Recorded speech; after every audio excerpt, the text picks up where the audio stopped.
A la presentación, a la sustentación de la fase 4 del curso Enfoques Socioculturales de las Matemáticas. Usted me confirma si están viendo mi pantalla para hacer la pantalla de presentación. Esto va a ser realizado por el grupo de trabajo 1 del curso. En este caso, ahí estamos los autores, que es Hugo Alberto Morales, Jefferson Valencia y quienes hablan, Yuleiber Mosquera Bonilla. Entonces, como mencioné, estos enfoques socioculturales en las matemáticas. La problemática que estamos analizando es disonancia matemática, el choque cultural entre el aula tradicional y la realidad comunitaria. ¿Cuál es el objetivo de este proyecto de investigación? Bueno, la idea es crear una fusión entre los saberes ancestrales de las comunidades indígenas y afrocolombianas que son comunes acá en la región del Guainía. ¿Sí? La idea es pues, crear esa fusión entre estas comunidades y el currículo oficial de las matemáticas que se enseña en las instituciones educativas, específicamente en la educación media, que es 10 y 11. Los objetivos específicos básicamente son tres, que es el primero, identificar su pensamiento matemático, es decir, la lógica que hay detrás de todo lo que ellos hacen, ¿sí? En su cotidianidad. El segundo objetivo es identificar su lógica matemática con la eurocéntrica, es decir, hacer ese contraste entre la matemática tradicional que ellos usan, por ejemplo, en la agricultura, en la pesca, al momento de crear sus artesanías, con la matemática que se enseña en los colegios. Y como tercer objetivo específico es fortalecer las prácticas pedagógicas de los docentes mediante procesos de formación en metodologías activas e interculturales. En cuanto a la delimitación geográfica del problema, básicamente va a ser en el departamento de Guainía, en el municipio de Inibia, en el colegio Los Libertadores. ¿Sí? Ya el espacio está creado con el rector allí, ¿sí? Y la idea es trabajar con esos dos lados, que incluye esta población, tanto indígenas como negros. Entonces, este va a ser digamos, la muestra con la que se va a realizar este proyecto. ¿Y cuál es la problemática que vamos a analizar? Entonces, como pueden ver en esta gráfica, ¿sí? Es la enseñanza de las matemáticas en las comunidades étnicas. Entonces, ahí podemos ver 4 tópicos. El primero es el contexto educativo actual. ¿Y qué implica ese contexto? Enfoques tradicionales, ¿sí? Un currículo estandarizado a la hora de llevar a cabo la enseñanza en estos grados. ¿Sí? Hay una desconexión territorial, ¿sí? Como pueden ver aquí, y hay materiales didácticos urbanos. ¿Sí? Es muy común nosotros ver que en los textos en los cuales se le enseñan a los estudiantes, los ejemplos que vienen allí explícitos, normalmente aplican para un contexto urbano y no un contexto rural. Entonces, eso hace parte de la problemática. Como segundo, tiene que ver los saberes ancestrales invisibilizados, ¿sí? En lo que tiene que ver con las artesanías de ellos, todo lo que es la tejeduría, ¿sí? A veces no se tienen en cuenta esos conocimientos, esos saberes que ellos aplican a la hora de crear sus propios bienes y servicios. Las técnicas de pesca, en la agricultura, ¿sí? Su música, ¿sí? La construcción de viviendas y los sistemas de medición tradicionales que ellos aplican. Por ejemplo, la construcción de viviendas es muy común ver, por ejemplo, ancianos que ellos nunca tuvieron la oportunidad o no fueron a un colegio y desconocen esos conceptos de geometría, del álgebra que se ve hoy en día. Entonces, sin embargo, la construcción, por ejemplo, de las viviendas de ellos son muy llamativas, son muy bonitas, tienen patrones muy bien calculados. Entonces, esa es otra problemática en este caso. Para el tercer tópico es el impacto y sus consecuencias. Entonces, ¿cuáles son esos? Dificultades de aprendizaje, ¿sí? Desmotivación académica, ¿sí? Porque pues, traerlos a esta matemática eurocéntrica y muchas veces los estudiantes no saben la epistemología, la historia que hay de todos los conceptos y las ideas que se les enseña. ¿Sí? Pérdida de la identidad cultural, también está el conflicto epistemológico, ¿sí? Y esa exclusión y aculturación, ¿sí? Porque básicamente se llega con toda esta ideología de la matemática eurocéntrica y pues, se ignora el saber que ellos aplican en sus comunidades a diario. Por eso hablamos de la exclusión. Y como cuarto tópico sobre esta problemática vemos la propuesta basada en tecnomatemáticas, ¿sí? Estrategias pedagógicas, educación intercultural, aprendizaje contextualizado, fortalecimiento identitario y puentes de conocimiento. Entonces, eso es lo que queremos crear básicamente con este proyecto, poder crear ese puente, esa fusión de los conocimientos tradicionales propios de estos grupos étnicos con esa matemática que se enseña en las instituciones educativas. Eso es en cuanto a la problemática. ¿Sí? En cuanto a la metodología, es investigación-acción.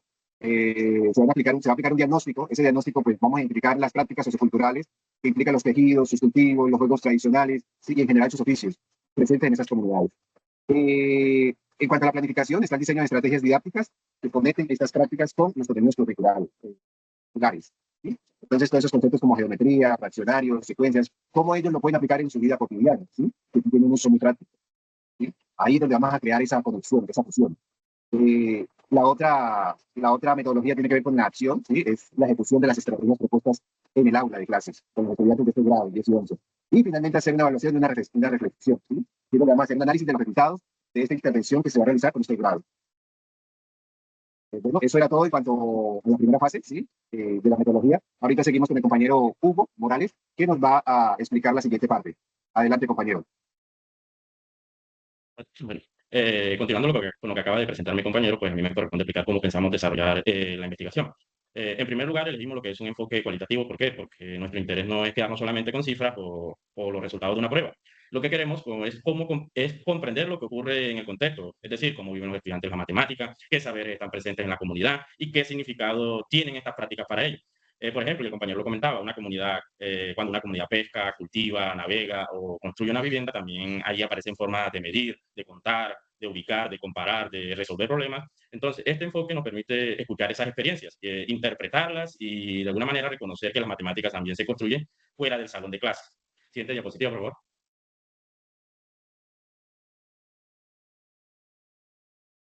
Siguiente diapositiva. El tipo de investigación. Bueno, a partir de este enfoque que mencioné, consideramos que el tipo de investigación más adecuado es la investigación-acción educativa, con apoyo de lo que son algunas técnicas etnográficas.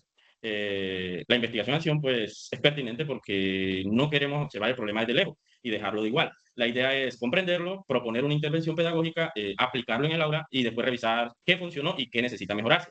Por eso el proceso se organiza en lo que son cuatro momentos. Primero, hacemos lo que es un diagnóstico de las prácticas culturales y de las necesidades educativas. Luego planificamos las estrategias, después las llevamos al aula y finalmente analizamos los resultados y hacemos los ajustes necesarios. El apoyo etnográfico aparece en el acercamiento a la comunidad, observarlo, conversar con esos sabedores y conocer lo que es el territorio. De esta manera, pues la propuesta no se construye lo que es únicamente desde la mirada del investigador, sino que también con las voces de quienes viven esa realidad. Siguiente diapositiva. Técnicas e instrumentos de recolección. Ahora bien, para conocer esa realidad necesitamos como recoger esa información desde varias miradas. No sería suficiente aplicar solo una prueba, porque aquí también nos interesa las experiencias, la participación y esa valoración cultural. Por una parte, pues utilizaremos lo que es la observación participante, apoyada en una guía de observación y en el diario de campo. Esto que nos permitirá registrar cómo reaccionan los estudiantes, cómo participan y cómo relacionan las actividades con su contexto. También se realizará entrevistas semiestructuradas a estudiantes, también a los docentes y a esos sabedores locales. Estas conversaciones pues, nos ayudarán a comprender qué conocimientos matemáticos reconocen en sus prácticas y de alguna manera cómo ven la relación entre la escuela y la cultura. Además, también se plantea diálogos de saberes o grupos focales y una revisión de documentos como es el currículo, también las planeaciones y seguramente el PEI. Como apoyo para observar avances, se podrían también aplicar esas pruebas de entrada y salida, además de rúbricas para valorar los productos elaborados por los estudiantes, lo que ellos entregan. Lo importante es que toda esa información se contraste, es decir, que no nos quedemos con una sola voz, sino que relacionemos lo observado, lo expresado por los participantes y lo encontrado en los documentos. Siguiente diapositiva. En cuanto al cronograma, proponemos una ruta de 4 meses. Es un tiempo organizado para combinar lo que es la revisión académica, el acercamiento a la comunidad y el trabajo pedagógico que se debe realizar en el aula. Durante el primer mes se revisarán lo que son las fuentes, se precisa la metodología y se realiza el primer contacto con la comunidad. En el segundo mes, pues, se identifican lo que son las prácticas en lo matemáticas, se diseñan los instrumentos y se gestionan los consentimientos. En el tercer mes se concentra en lo que son las entrevistas, las observaciones, y en el diseño de las estrategias didácticas junto con los docentes. Y en el cuarto mes, pues ya al final se implementan lo que son las actividades, se analiza la información y se socializan los resultados encontrados. Más que cumplir con una lista de tareas, este programa, pues creo que busca respetar los tiempos de la comunidad y asegurar que de alguna manera cada decisión pedagógica tenga esa base real. Siguiente diapositiva. Fases del proceso en matemática. Pues estas actividades se entienden mejor cuando las organizamos en 5 fases.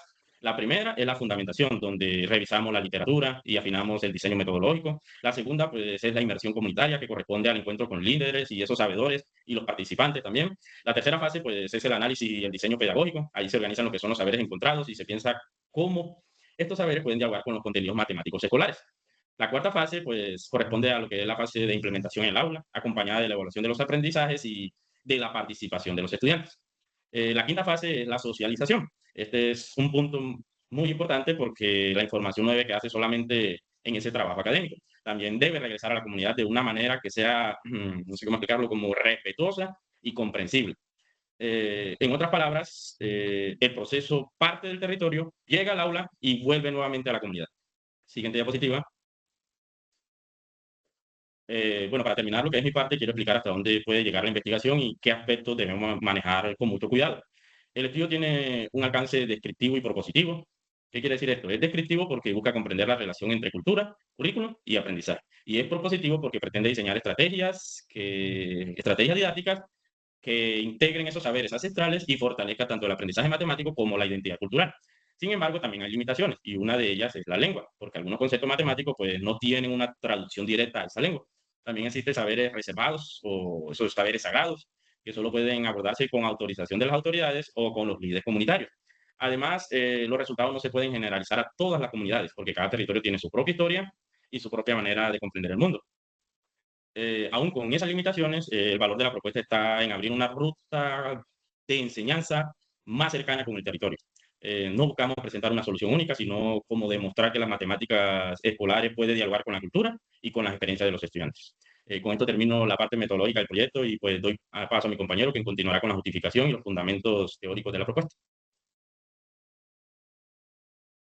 Bueno, la justificación. Entonces, lo primero es que este proyecto, ¿cierto?, surge pues como la necesidad de transformar la enseñanza de la matemática en contextos culturales diversos, ya que en muchas instituciones pues se enseña desde un punto de vista el currículo de una forma muy homogénea y no se tiene muy en cuenta como los saberes propios de las comunidades indígenas y afrocolombianas. Entonces acá, ¿qué se busca? De que la educación sea más inclusiva desde el punto de vista pedagógico. La investigación propone diseñar estrategias didácticas donde las matemáticas se aprendan mediante actividades culturales, ¿cierto? Como la tejedura, la música y la arquitectura tradicional, todo este tipo de actividades que desarrollan todo este tipo de pueblos poblacionales, ¿no? Desde el punto de vista social, entonces se fortalece la identidad cultural, promueve el respeto por la comunidad, evita que los saberes ancestrales desaparezcan. Y por último, pues este estudio aporta nuevos conocimientos para las futuras investigaciones, ¿no? Sobre educación matemática, interculturalidad y etnomatemática. Siguiente, por favor. ¿Cuáles son nuestros referentes teóricos? Pues de primer momento tenemos a Uribatán de Ambrosio, que él es el que funda toda esta propuesta etnomatemática, ¿sí? Nos dice que las matemáticas existen en todas las culturas, no solamente en la escuela. Los pueblos indígenas y afrocolombianos también producen un conocimiento matemático muy importante. ¿Dónde se evidencia todo eso? Pues en los tejidos, la pesca, la agricultura, todo este tipo de infraestructuras que se desarrollan en las comunidades.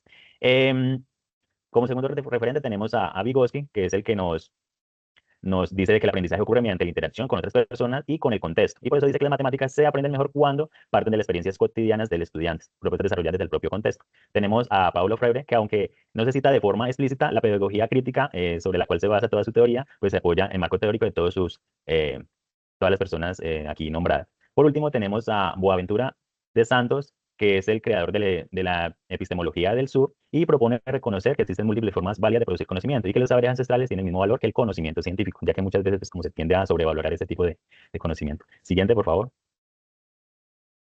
Matriz de antecedentes. Acá pues tenemos un panorama, un rastreo nacional y un rastreo internacional. El rastreo nacional tenemos a Aroca, que en el 2021 propone un estudio que aporta pues a la investigación evidencia que los saberes ancestrales constituyen un sistema matemático válido y pueden incorporarse al currículo escolar. Blanco Álvarez dice que ofrece, o bueno, nos orienta, nos da las orientaciones metodológicas para que los docentes diseñen clases culturalmente pertinentes. Aspecto que resulta fundamental para todo este tipo donde los docentes necesitan, pues obviamente, las herramientas teóricas prácticas para desarrollar el currículo. Siguiente, por favor.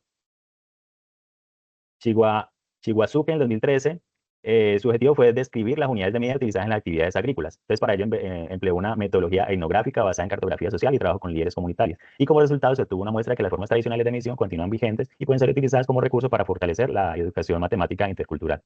Gabarrete y Oliver en 2021, su propósito fue modelar matemáticamente las viviendas de estas comunidades. Encontraron que el diseño de las rancherías responde a principios de optimización espacial que pueden explicar mediante conceptos geométricos y trigonométricos. Siguiente, por favor.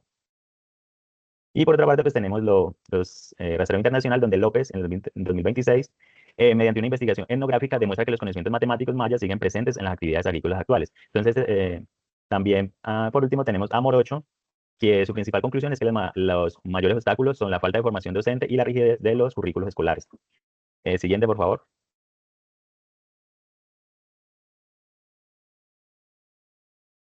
Siguiente. Bueno, y por último tenemos el marco conceptual, ¿cierto? Donde tenemos tres conceptos claves, que son la etnomatemática, que es el estudio de las matemáticas presentes en las diferentes culturas y reconoce que todas las comunidades desarrollan conocimientos matemáticos propios. La disonancia matemática, que es la conexión entre matemáticas escolares y las matemáticas presentes en la vida cotidiana.